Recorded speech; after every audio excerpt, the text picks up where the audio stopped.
अस्सलाम वालेकुम दोस्तों, कैसे हैं आप सब लोग। उम्मीद है ना वाला अच्छा जा रहा होगा।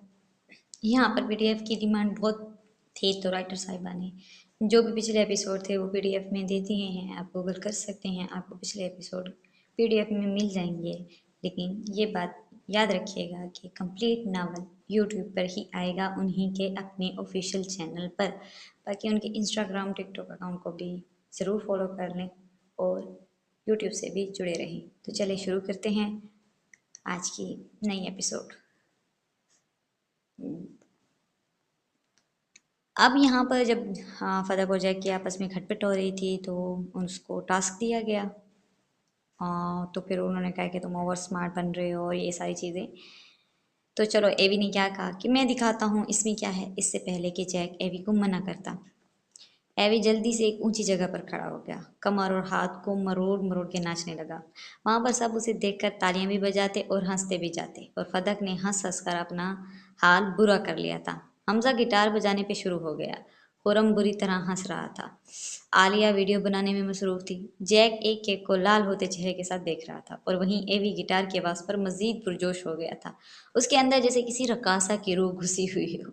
स्टॉप, जैक ने चिल्लाकर कहा। हमजा का गिटार बजाता हाथ रुक गया। वहीं फदक ने भी अपनी हंसी संभाली। एंड यू, जैक ने गुस्से से फदक की तरफ उंगली की। एंड यू टू, फदक ने अपनी उंगली से गन बनाकर जैक को जवाब दिया। फदक ने खड़े होकर दोबारा ताली बजाई। हो गई बेली डांस, चलो अपना काम करो सारे। आलिया जल्दी से फदक के साथ आकर ठहर गई। क्या बात है फदक, तुमने तो उल्टा इन सब की रैगिंग कर दी। आलिया को यूं देखकर फदक बहुत हैरान हुई, साथ खुश भी। बस कभी गरूर नहीं किया। फदक ने आलिया के हाथ पे हाथ मारा। जैक जैसे ही फदक की तरफ आने लगा, हमजा खुरम और रहती फदक के साथ आके ठहर गए। जैक उन्हें देखकर तंजिया मुस्कुराया। कल अपनी इस ओवर स्मार्ट दोस्त को मुझसे बचा लेना। हमजा ने भी उसे उंगली के इशारे से जाने का कहा। आज जैक, नैन्सी और मोहम्मद फदक की दुश्मनी का पहला दिन था। सब ने फिर क्लासेस का रुख किया। अस्सलाम वालेकुम, मैं हमजा और ये मेरा जिगरी दोस्त खुरम। खुरम ने भी सर खम करके सलाम किया। फदक ने वासलाम कहा। इतनी साफ उर्दू यानी पाकिस्तानी? फदक ने काफ़ी अपनायत से कहा। जी जी, हम पाकिस्तानी हैं और हम दोनों पंजाब से हैं। फदक ने भी अपना तारुफ करवाया। फदक को ऐसी खुशी महसूस हुई उनसे मिलकर जैसे उसके घर से कोई आ गया हो। अपने वतन की तो मिट्टी प्यारी होती, ये तो फिर इंसान थे। वो कौन था? फदक ने जैक का पूछा। जैक नैन्सी, एथी ने उसका नाम बताया। कैसा अजीब नाम है नैन्सी, इसके फादर का नाम नैन्सी है? फदक ने ताज्जुब से पूछा। नो, इसकी माँ का नाम नैन्सी है। आपके जवाब आलिया ने दिया। अपने नाम के साथ माँ का नाम क्यों लगाया है? बाप से कोई नाराजगी है क्या? फदक ने मजाक में कहा। बाप होता तो नाराजगी होते। आपके जवाब हमजा की तरफ था। फदक के लिए एक और झटका, यानी मर गया? अरे ऐसा कहो कि कोई एक बाप बहुत नाम लगाए। खुरम का कहका निकला। आई थिंक क्लास का वक्त है। ऐथी की संजीदगी देखकर सब ने खामोशी इख्तियार कर ली। तुम्हें खुदा का वास्ता तो फैल, जिया का ख्याल अपने दिल से निकाल दो। जब तक तुम्हारे दिल से उसका ख्याल नहीं जाएगा, खानदान में तुम्हारा और उसका नाम नहीं जाएगा, और इन बातों की वजह से जलील हो रही है। तुफैल की बहन ना जाने उसे कब से समझा रही थी। कुछ बातें हमारे बस में नहीं होती बाजी, मैं क्या करूँ। मैंने ज़बान से उसका नाम लेना बंद कर दिया, मैंने उसे दिल के कोनों में छुपा लिया, लेकिन मैं उसे मोहब्बत करना नहीं छोड़ सकता। उसकी बहन ने उसे बेबस उससे देखा। मोहब्बत बिल्कुल सूरज की किरणों की तरह है, मुकम्मल सूरज निकलने से पहले ही आसमान को रोशन कर देती है। जब तक तुम्हारे दिल में मोहब्बत रहेगी, तब तक जिया बदनाम रहेगी। ग्रैंड स्टेयरकेस पर टांगे फैलाए और कोनी से टेक लगाए। जैक नैन्सी ने कुछ भोले भाले हिंदू लड़कों और लड़कियों को जमा किया हुआ था, जो अपने धर्म को जी जान से मानते थे। और जैक नैन्सी सब लोगों को ऐसे जानता था जैसे लोग खुद को भी नहीं जानते। पर फदक भगवान का अवतार कैसे हो सकती है? वो तो मुसलमान है। अच्छा, अब ये कोई नई प्लानिंग कर रहा है। गोपाल को जैक की बात हजम नहीं हुई। अवतार तो अवतार होता है, अब अवतार को क्या पता भगवान उसे कहाँ उतार रहा है। जैक ने फिर उनका दिमाग घुमाने की कोशिश की। जैक भाई, अवतार मतलब भगवान खुद, तो फिर भगवान को कैसे नहीं पता कि वो कहाँ उतर रहे हैं? ना जैक भाई, पदक अवतार नहीं हो सकती, नॉट एट आर, अब के विष्णु राज के दिमाग ने जवाब दिया। जैक ने सबको गुस्से से देखा। मेरा क्या है, मुझे तो रात को तुम लोगों की सीता ने आके बताया है कि मेरे भक्तों को बता दो कि फदक मेरा अवतार है। जैक ने अपना बैग उठाया और उठने ही लगा, तभी सूरज भाग के आया। जय सीता मैया की, बाकी सब ने भी उसके साथ नारा लगाया। फदक मैया सीता मैया का अवतार है, रात सपने में मुझे सीता मैया ने बताया। सबके मुंह खुल गए। वहां मौजूद सब ने पहले जैक को देखा, जो फखरिया उन्हें देख रहा था। पीली साड़ी है ना? जैक ने सूरज से कहा। जैक भाई, आपको कैसे पता? सूरज का मुंह खुल गया।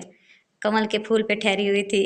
जैक ने फिर उंगली सूरज को उंगली हिलाई, वहीं सूरज का मुंह मजीद खुल गया। और गेंदे के फूल के गजरे पहने हुए थे। सूरज हैरत से चल चल के जैक के पास आया और बाकी सब अपनी नजरों का तबादला कर रहे थे। पीली साड़ी, कमल का फूल पानी में, गेंदे के फूलों के गजरे, आवाज जैक भाई जय हो। सूरज और जैक की बातें सुनने के बाद बाकी सबके भी हाथ जुड़ गए। आपके विष्णु हाथ जोड़े बोला, तो हमारे लिए क्या आज्ञा थी माता ने। उनके अवतार फदक मैया की पूजा। जैक और सूरज दोनों एक साथ बोले। ऐप थी, लैपटॉप खोले साथ चल रही थी और फतक को कुछ समझाती आ रही थी। फतक बार बार हाँ में सर हिला रही थी। चलो फतक तुम क्लास की तरफ जाओ, मैं लाइब्रेरी से कुछ बुक्स देख कर आती हूँ। फतक ने हाँ में सर हिला दिया। फतक डिपार्टमेंट के बीचों बीच चल रही थी। उसके कदम अपनी क्लास की तरफ थे। उसे अपनी आंखों के सामने कुछ गैर महसूस सा होता दिखाई दिया। कुछ लड़के लड़कियां हाथों में थाली नुमा चीजें लिए जो दिन के उजाले में दियों से रोशन थी। अगरबत्तियों और धुइयों से निकलने वाला धुआं आस पास मंडला रहा था दियों से। इससे पहले फदक मजीद ताज्जुब करती, वो सारी घंटियां बजाते और थालियां रहलाते फदक के इर्द गिर्द जमा हो गए। फदक का दिमाग तो कुछ देर के लिए काम नहीं कर रहा था और उसके बाद तो गोया उसने अपने कानों पे यकीन ही नहीं किया। जय सीता मैया की, जय फदक मैया की, सभी ऐसे नारा लगा रहे थे जैसे किसी मंदिर में पूजा के लिए आए हों और मंदिर में ठहरी कोई माता। एक नारा लगता फिर जोर से घंटियां बजाई जाती। फदक को ऐसे लग रहा था जैसे सारे का सारा सामान उस पर गिर रहा और वो जमीन के अंदर धंसती जा रही हो। घंटियों का शोर, अगरबत्तियां और दियों का धुआं उसकी सांस के अंदर उतर रहा था। वो बिन पानी मछली की तरह मचलने लगी। वो आवाज निकालती भी तो कैसे निकालती। घंटियों के शोर ने और तालियों में पड़े दियों और अगरबत्तियों के धुआं ने उसके कान और गला दोनों बंद कर दिए थे। वो आंखें मीचे अपने कदम धीरे धीरे पीछे करती गई और इतने पीछे गई कि दीवार के साथ लग गई। जब वो आपे से बाहर हो गई तो फदक की बेइख्तियार चीख निकल गई, जिसकी वजह से उन सबके हाथ और जबान दोनों रुक गए। उन्हें सकते में देखकर फदक उन पर चिल्ला पड़ी, पागल हो गए हो तुम लोग, ये क्या कर रहे हो? मैं कोई मंदिर में ठहरी मूर्ति हूँ जो तुम लोग मेरी पूजा कर रहे हो? किसने जीते जाते इंसान की पूजा की? मारे गम के उसकी आंखों में आंसू आ गए। उसकी बात सुनकर सब एक दूसरे की शक्लें देखने लगे। वहीं ब्लूटूथ लगाए सूरज के कान में जैक ने कुछ कहा और सूरज ने आगे बढ़कर फिर से सबको पागल बनाने का तय किया। माते माते क्रोधित ना हो माते। हमें सपने में आपका संदेश मिल गया था। हमने आपकी आरती में देर कर दी, हमें क्षमा करें माते, हमें क्षमा करें। सूरज की बातें सुनकर फतह की आंखें बाहर आ गई।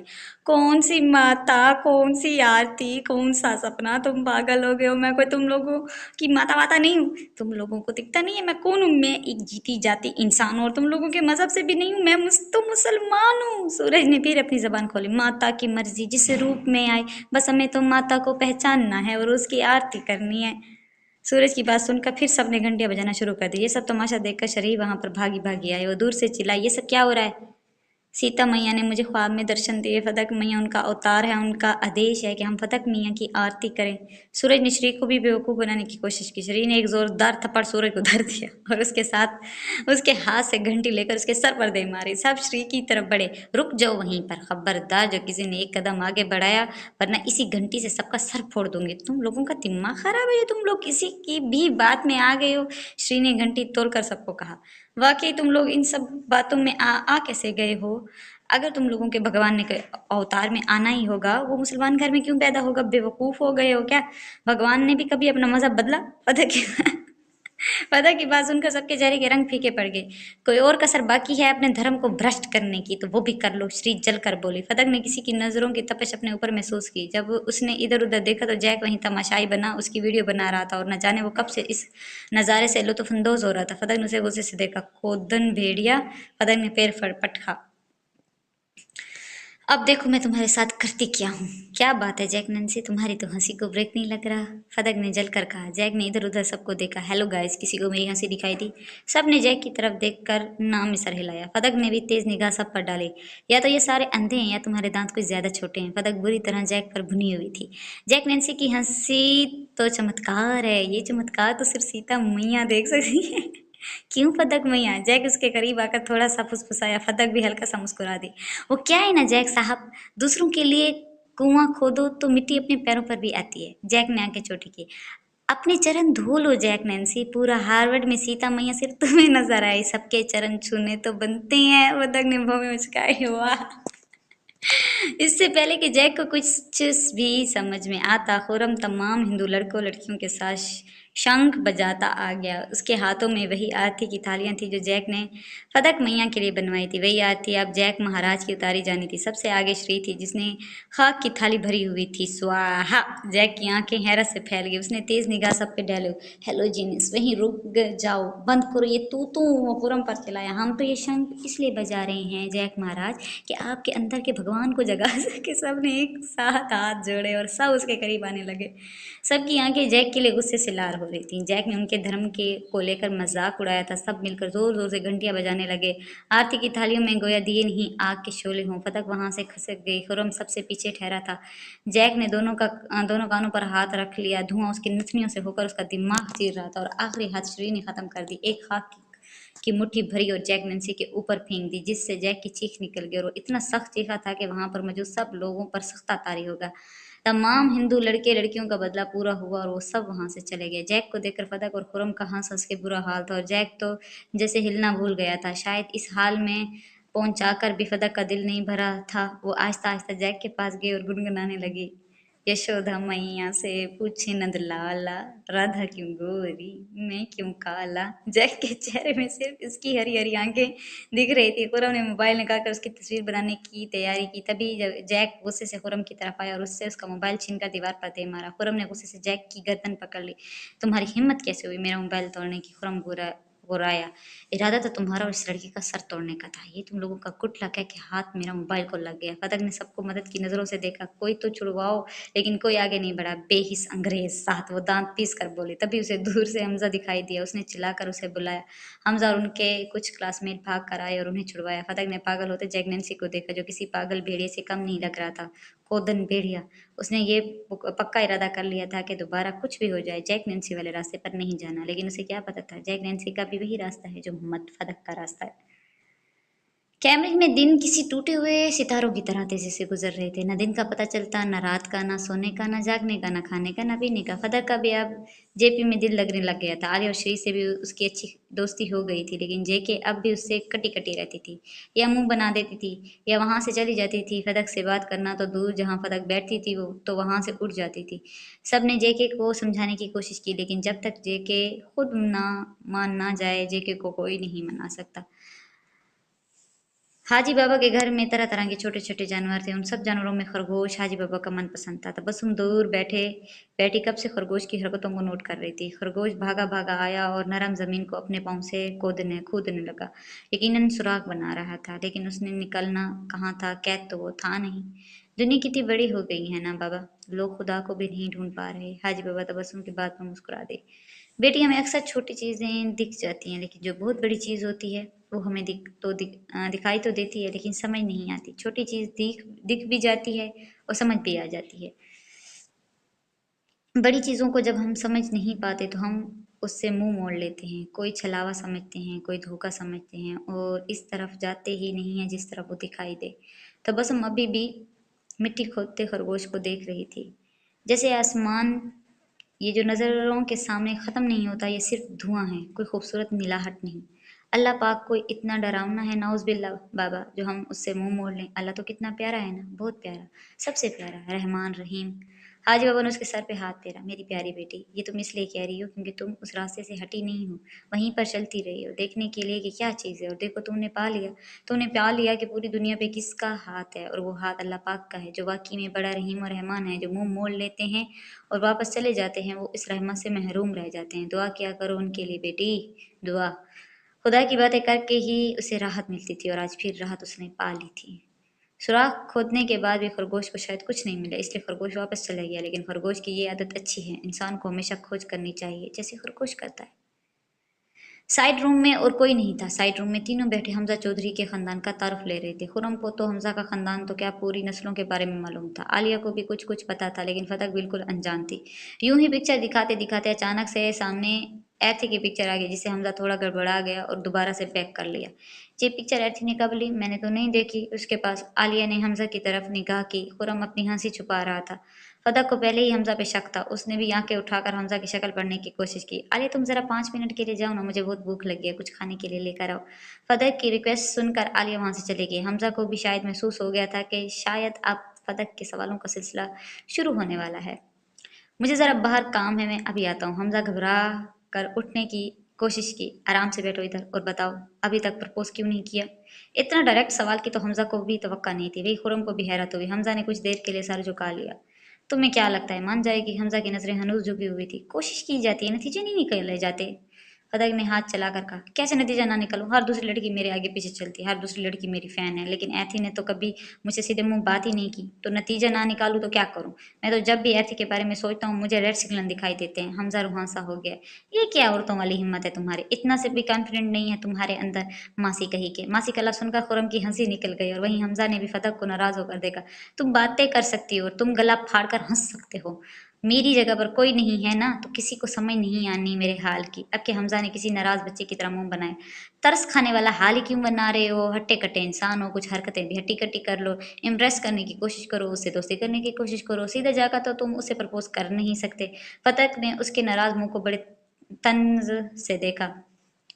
सारी दुनिया इम्प्रेस है मुझसे, लेकिन मुझे नहीं लगता कि वो मुझसे कभी इम्प्रेस होगी। फिर तुमने खुद नतीजा निकाल लिया। हमजा हो या हमजा मासी। हमजा ने जलकर फदक को देखा। अब ज्यादा हो रहा है, इतना ज्यादा भी तो मुझे टीस नहीं कर सकती। इतना भी गया गुजरा नहीं हूँ जितना तुम मुझे बोल रही हो।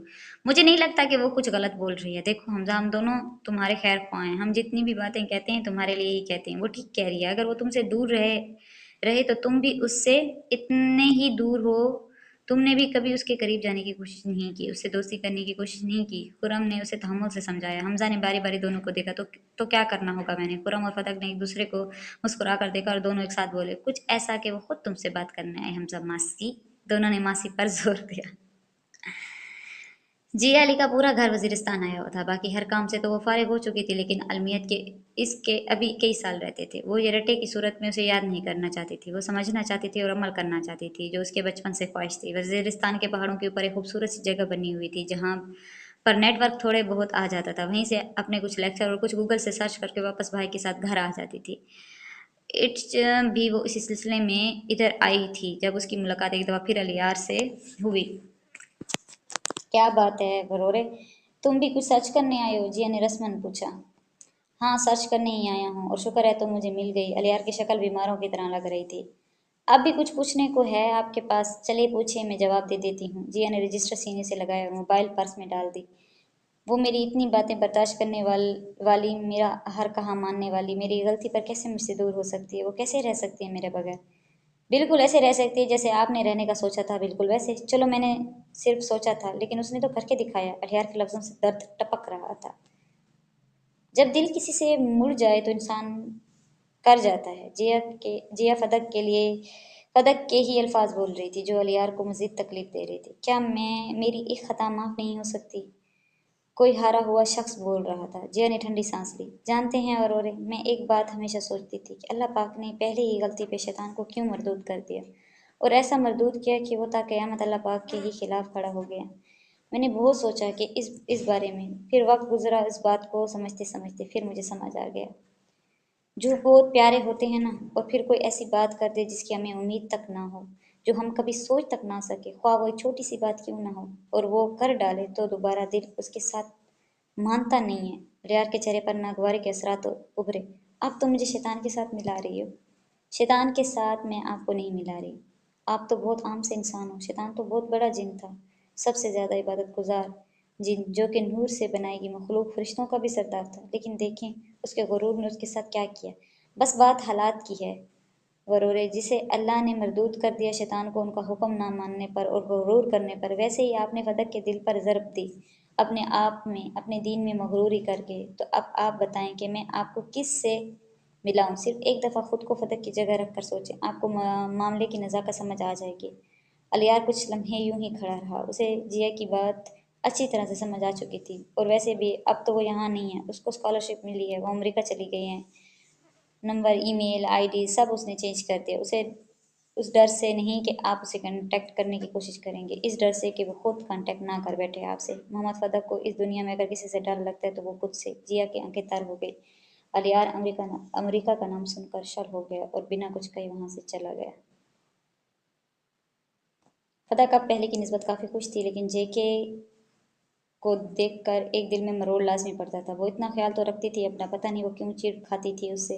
वो चारों यूनिवर्सिटी की तैयारी कर रही थी। फ़दक अबाया सेलेक्ट करने में और बाकी अपनी ड्रेसेस में फ़दक को वो peach colour it's very cool. Shri ने फ़दक को अबाया सजेस्ट करवाया। आलिया और एर्थी ने भी श्री की बात से इत्तेफाक किया। जेके को उनकी दोस्ती कुछ खास नहीं भाती थी। हाँ पहनो पहनो, कौन सा किसी ने देखना है कि तुम कितनी हाइजीनिक हो। जेके फ़दक पर टोंट मारे बगैर नहीं रह पाई। आरती समेत सब ने उसे आंखें दिखाई। सही कहा जेनी, वाकई मुझे कौन देखेगा। इसी तरह मैंने अपनी टांगें किसे दिखानी है जो मैं हेयर रिमूव करूं। फदक की बात सुनकर जेके खामोश रही। ये सब छोड़ो फदक, जेके की बात का बुरा ना माना करो, वो ऐसे ही बोलती है। आलिया ने उसे रेडी होने की तरफ इशारा किया। तुम दोनों भी ऐसे बोलती रहती थी। पहले आरती पर उसका ब्लैक मैजिक हुआ, अब तुम दोनों। जेके की कड़वाहट ना गई। इतनी क्यूट सी लड़की ब्लैक मैजिक नहीं करती, इंक मैजिक करती है। श्री की बात पे माहौल का तनाव खत्म हुआ, सब हंस पड़े और जेके वहां से चली गई। तो चले गाइस, आज की एपिसोड इतनी काफ़ी है। इंशाल्लाह हम कोशिश कर रहे हैं कि 2-3 दिन में एपिसोड देते हैं। डेली तो नहीं दे सकते लेकिन 2-3 दिन में दे सकते हैं। पिछली दफ़ा भी हमने काफ़ी लॉन्ग पूरे 1 घंटे की एपिसोड रिकॉर्ड की थी जिसमें बहुत ज़्यादा गड़बड़ हो गई थी। तो अभी कोशिश करते हैं कि जल्दी दें, हफ्ते में 2 एपिसोड दें और ऐसे 25-20 मिनट की या 30 मिनट की ज़्यादा से ज़्यादा। तो आज के लिए ये एपिसोड काफ़ी है। इंशाल्लाह 2 दिन बाद नई एपिसोड के साथ मिलते हैं। अल्लाह हाफिज़।